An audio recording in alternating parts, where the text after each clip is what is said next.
Hello friends, welcome to my channel. I am going to read an editorial Operation Sindoor, a doubtful deterrent by Prasenjit Bose. He is an economist and activist. The new normal in India's fight against terrorism, which Prime Minister Narendra Modi is seeking to establish after the horrific terror attack at Pahalgam on April 22, 2025, is neither based on complete information nor a rigorous security review of Operation Sindhu. Unlike Pakistan, India is a constitutional democracy where major policies related to national security, which impact the lives of millions of citizens, need to be debated and discussed in Parliament.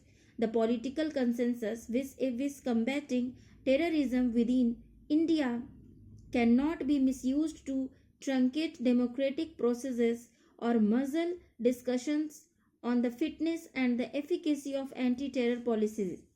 Retaliation as a deterrent.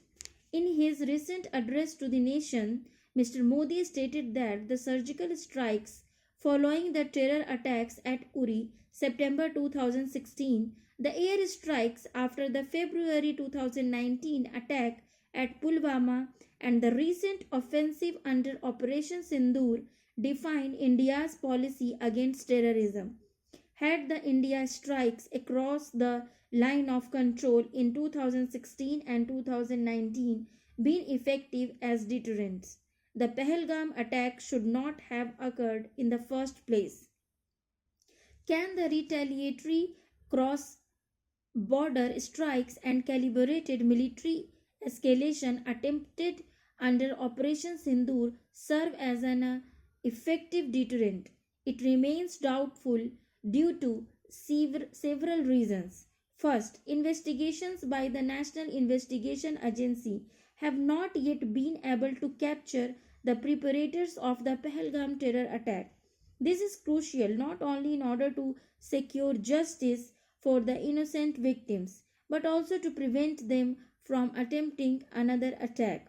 Second, Mr. Modi has claimed that over 100 deadly terrorists were eliminated in India's strikes on their hideouts and training facilities, which includes Bahawalpur and Murdike, located deep inside Pakistan's territory. Yet, the government to date has not been able to confirm the identities of the neutralized terrorists beyond 5 high value terrorists. In contrast, 9 out of the 10 terrorists involved in the Mumbai terror attacks of November 2008 were gunned down by the Mumbai police and the National Security Guard commandos. Ajmal Kasab was arrested, interrogated, tried, and sentenced to death by India's judicial system. True, the Mumbai attack was a Fidain suicide mission, but importantly, the investigations uncovered the terror plot hatched by the Lashkar-e-Taiba, thoroughly exposed the role played by Pakistan's inter-service intelligence, and eventually caught up with international terrorists such as David Headley and Tahawur Rana. Rana was finally extradited to India from the United States in April. India was also successful in diplomatically isolating Pakistan after 26/11. Ironically, the Prime Minister's reference to nuclear blackmail in his recent address and his warning call to Pakistan to dismantle its terror infrastructure for its own survival expose the limits of his doctrine. The security calculus that the military establishment of Pakistan is hand in glove with terrorist organizations operating on both its eastern and western borders has been established and documented over the decades. It has vividly exposed by Indian investigations after the Mumbai terror attacks, the takeout of Osama bin Laden by the US military in May 2011 from Pakistan's Abbottabad was another clear pointer. The fact remains that the military superpowers such as the US, China, and Russia, now joined by wannabe power Turkey, continue to supply military hardware, advanced technologies, finance, and offer diplomatic assistance to the Pakistan military, being perfectly aware of their sinister end uses. Unless this reservoir of material, strategic, and diplomatic support for Pakistan's military terrorism complex dries up, effective deterrence cannot be achieved. A realistic cost benefit analysis of Operation Sindoor should objectively assess the damage inflicted on the Indian side not only in terms of military lives and hardware but also in terms of civilian lives lost in Pakistani shelling across the LOC in Jammu and Kashmir. Of obfuscation of such human casualties and operational losses does little to enhance India's credibility in the global arena.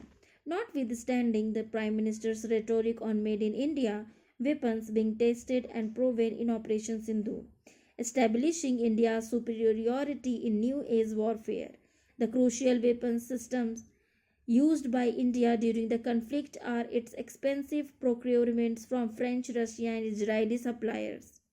Pakistan's arms inventory includes procurements from China, Russia, the US, and Turkey. These foreign suppliers of high tech arms are the only winners in such new age warfare, with no clear victor or the vanquished among the parties in actual conflict.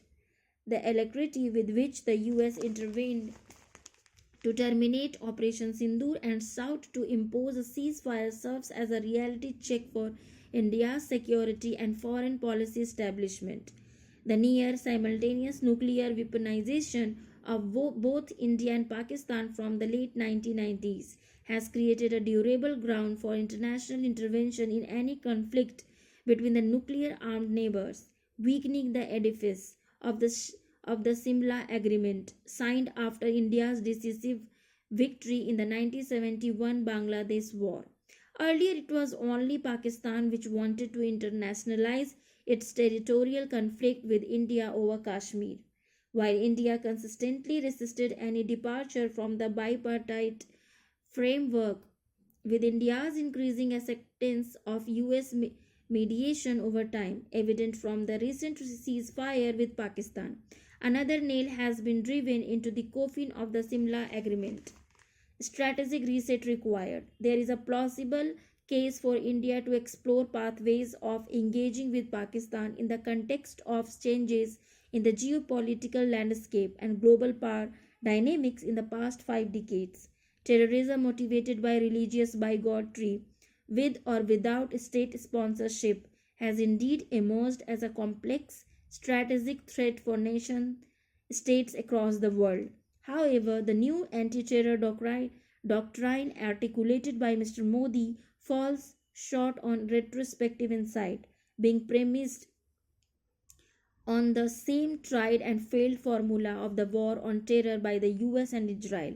With its nuclear trigger as existing leverage, the Pakistan military shall now have an additional trigger to start a new cycle of terror and conflict with India. Rather, priority must be accorded to the NIA investigation and bringing the perpetrators of the Pahalgam terror attack to justice. This is vital for the credibility of India's anti-terror stance. Diplomatic efforts should be renewed to persuade the US, China, and Russia to stop arming and financing the military terrorist complex in Pakistan. India needs to work together with all international stakeholders to restore civilian rule and democracy in Pakistan, which alone can diffuse religious extremism and dismantle its terrorist infrastructure. This is not an easily attainable objective, but is certainly a more practicable and realistic one compared to dystopian military non-solutions. An informed parliamentary debate on Operation Sindoor and the Prime Minister's new anti-terror doctrine is essential before it actually becomes the new normal. Thank you for listening.